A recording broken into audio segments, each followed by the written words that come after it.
Group work is part of an academic requirement. An engineering professor said to me, probably about a year ago now, when I said, I really need you to think about an accommodation of giving Kevin, we'll call him, giving Kevin an individual project to do rather than the group. And the response from this engineering professor was, absolutely not. That is not how engineering works anymore, Jane. Would you want an engineer working on your house who couldn't work with all the subcontractors, who couldn't work with the plumber, who couldn't work with the architect, who couldn't work with the electrician? It doesn't happen. And I had to really stop and think about that, because in my mind, oh my gosh, are we now taking engineering away from anybody on the spectrum who really wants to be an engineer? But I think that professor, and I think if you talk to any of your engineering departments in the country, you will get that same response. Engineering, as most fields, has become overwhelmingly an interpersonal kind of job. And now the way our world works, and because of our global connectedness, working with other people has become so much more important than it used to be. It's getting increasingly difficult to find jobs where people have less interpersonal contact. I get a lot of students who talk to me about wanting to be librarians because they say that they're much more comfortable with books than with people.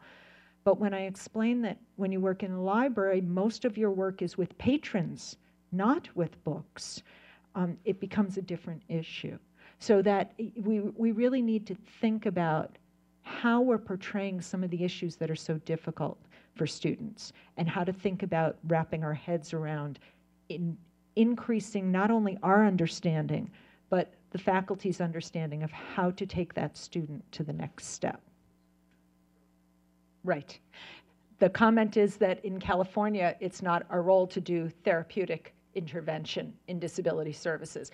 I absolutely agree in any state across the country, and yet it is our role to provide creative accommodation. And we've been doing that for years and years and years and years and years. So what's to stop this from being a creative accommodation? Case in point, who's taking notes? Well, even I'm taking some notes for the afternoon. Piece of paper and a pen, okay? Probably, and I know somebody is an OT. Olivia, you're an OT, correct? Yes, Olivia is our OT. This is, I'm sorry, didn't mean to interrupt. No, you knew you were going to get picked on, I'm sorry. Probably the least sensory feedback known to man or woman or humankind, because the ballpoint pen that everybody uses and the flat paper gives no sensory feedback. I'm making the example of therapeutic environment versus creative accommodation. If you take this, and any of you who are near one of these walls, this especially has much more surface. In the back, I think it's even more. I work in very historic granite buildings with stucco walls, great surface. I have several students with real high sensory needs, and all I do is give them a room and sticky, what's it called? Newsprint. You know the big easel paper? Post-its, but the big, you know, like that. I give them the sticky ones because, you know, we're a law school, we have lots of rules. Nothing on the walls, you can't use tape, but this sticky stuff, nobody yells at me. I have several students with real sensory issues who need to, I give them a pad of newsprint, I schedule a room for them. When they need to get a paper started, and they know that they need more sensory feedback than sitting in a flat chair and typing on a computer, I give them that newsprint, they put it all over the wall, they take off their shoes and often have like little rubber mats with the bubbles that they can walk around, and they use a big marker to get feedback. I've given them some of those clues, not therapy, but I've given them some of those ideas that they then, what am I doing but scheduling a room and providing some paper? We did that years ago when we had to have note takers. And remember that, I'm really dating myself, folks. Remember NCR paper? Yeah, remember when we used to have to do, you still do NCR? All right. I remember having to order NCR paper. I know. But those guys, you know, we provided those pads. Why not the big newsprint pads? I have some students that as long as they can walk talk to themselves in a quiet room, and get that sensory feedback from that paper and those bumpy walls, they can start their paper. I have other students who really do much better in motion, that they need to be working on an exercise bike while they're writing. Well, we've come a long way that we now don't have to, spend $5,000 for these kinds of accommodations. Now, a laptop and a Bluetooth, and they're good. I have students who sit on exercise bikes talking into a Bluetooth with Dragon, Naturally Speaking. Works great. I have faculty who do it now too, to get that first draft of paper. Because what do we know from our wonderful OTs is that body and space and vestibular motion really helps, and it helps thought processes. So if you can get that body moving, that is academic accommodation. I'm trying to make this connection here. To me, and again, this is the way I wrap my head around it.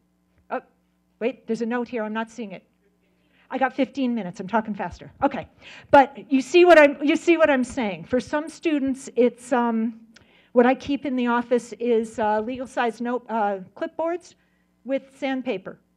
I have some students, that's all they need for an accommodation to be able to sit in a 3-hour class. Instead of taking notes on a thick pad, they use that bumpy surface and a felt tip, like a flare instead of a pen. And as long as they've got that kind of motion going up through their arm to their brain, they can take notes. And once they try different things, then they don't need my clipboard, they make one of their own. These are very low tech. These work really, really well to put some sensory diet, if you will, into a student's typical academic life. It works very, very well. When we talk about a lot of the managing deadlines and completing homework, if you were up here, you would see I've got a whole bunch of people in the middle and in the back that are smiling every time I say something about completing homework and managing deadlines. I think that really is an issue for all of us, and we have to figure it out for our students and really start enforcing some of this to help the students to understand how to function within an organized world and with organized times. Exam problems, we have this all over the country. Whenever a student comes to law school saying, well, in undergrad I got unlimited time. Does anybody give unlimited time? Thank you. Even if you do, please don't tell me. It's just so hard to deal with unlimited time for students on the spectrum because there is nothing in life that's unlimited. If you take too long to go through college, the credits that you got at the beginning usually extinguish. So, when people start telling me, well, they always got unlimited time, how can I possibly put a time limit on them now? It's a very difficult thing. Time and a half is reasonable. Even double time, again, extrapolate that into the work world. It's not going to happen. Well, you have to work a 40-hour week, but I'm going to give you 80 hours to do it because I know it's not going to happen. That doesn't make any sense. Oh, sorry. We're going to skip the writing for now. Let's talk about presentations for a minute because there's very few programs in the country that you can get through with a bachelor's degree and not have to do some presentations. So you have to think about that. How disturbing would it be to a faculty member if the student gave their presentation this way? Now, if I was talking to you for an hour and 20 minutes this way, it might be really disturbing. But if somebody has to give a 2 or 3 minute speech, and it was just because they had to take a required class, would it be that bad? If you can get to the faculty member to understand why someone may need to talk like this. I'm looking at all of you, but I see a lot of faces, a lot of eyes, and a lot of that can cause true anxiety for some students on the spectrum. And if it does, and they're that uncomfortable that it would affect their work and a grade that might get them through college, would it be so bad to do a videotape? Would it be so bad to do it turning around? Would it be so bad to do a really neat PowerPoint? Because really, most of us have to do a whole lot more PowerPoint presentations than we have to speak and do public speaking to a group. To explain the anxiety piece, sorry, just need a big piece of something. There was a study done at Yale, an eye gaze study about 7 years ago, maybe 10, that showed that most of us neurotypical, as the study calls, get most of our information come